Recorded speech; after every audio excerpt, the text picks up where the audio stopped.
নাঙ্গলকোটে জামায়াতের গণমিছিল, এমপি প্রার্থী মাওলানা ইয়াসিন আরাফাতের উপস্থিতিতে উৎসব মুখর পরিবেশ। বিস্তারিত দেখুন মানজারুল ইসলাম শিহাবের প্রতিবেদনে। আপনারা দেখছেন আইআর টিভি নিউজ বাংলা। কুমিল্লার নাঙ্গলকোট উপজেলার ভোলাইন বাজারে বাংলাদেশ জামায়াত ইসলামী মনোনীত কুমিল্লা 10 আসনে লালমাই নাঙ্গলকোটের এমপি প্রার্থী মাওলানা মোহাম্মদ ইয়াসিন আরাফাতের নেতৃত্বে অনুষ্ঠিত হয়েছে এক বিশাল নির্বাচনী গণমিছিল। গণমিছিলে প্রধান অতিথি হিসেবে উপস্থিত থেকে বক্তব্য রাখেন জামায়াত ইসলামী নাঙ্গলকোট উপজেলার এমপি প্রার্থী মাওলানা ইয়াসিন আরাফাত। এ সময় আরও উপস্থিত ছিলেন উপজেলা নায়েবে আমির মাওলানা এস.এম. মহিনুদ্দিন। আরও উপস্থিত ছিলেন স্থানীয় জামায়াত ইসলামী নাঙ্গলকোট উপজেলা বিভিন্ন পর্যায়ের নেতৃবৃন্দরা। আদ্রা উত্তর ও আদ্রা দক্ষিণ ইউনিয়ন থেকে বিপুল সংখ্যক নেতাকর্মীর অংশগ্রহণে পুরো ভোলাইন বাজার এলাকায় সৃষ্টি হয় উৎসবমুখর পরিবেশ। গণমিছিল শেষে বক্তব্যে মাওলানা ইয়াসিন আরাফাত বলেন, জনগণ যদি আমাকে সংসদে পাঠায়, আল্লাহর আইন প্রতিষ্ঠা ও জনগণের অধিকার রক্ষায় আমি সর্বদা কাজ করে যাব ইনশাআল্লাহ।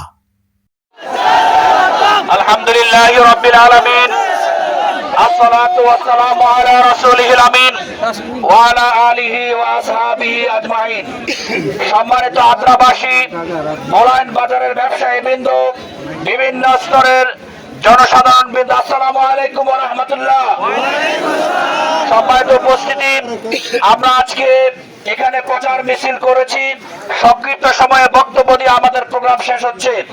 আমরা একটি কথা আজকে জনগণকে বলতে চাই, একটি উদার গণতান্ত্রিক দেশ হিসেবে আদর্শিক রাষ্ট্র গঠনে জামায়াত ইসলামী নিরলস প্রচেষ্টা চালিয়ে যাচ্ছে।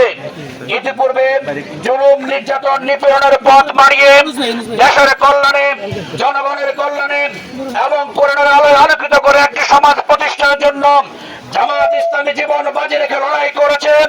আগামী দিনেও জীবন বাজি রেখে একটা আদর্শ সমাজ প্রতিষ্ঠায় জামায়াত ইসলামী বলিষ্ঠ ভূমিকা পালন করে যাবে ইনশাআল্লাহ।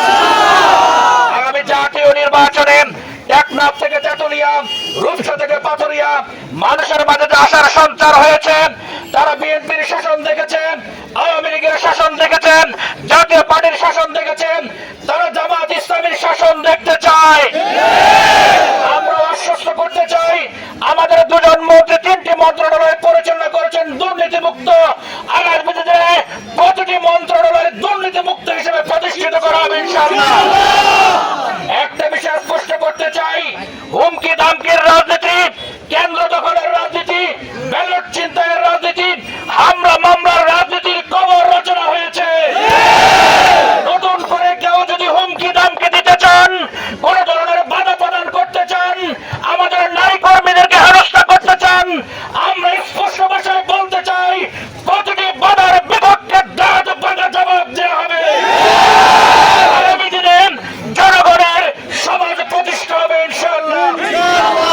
সকলের কাছে দোয়া আছে এবং আন্তরিকভাবে স্বল্প সময়ে। Manjarul Islam Shihab, IR TV news Bangla, desk report.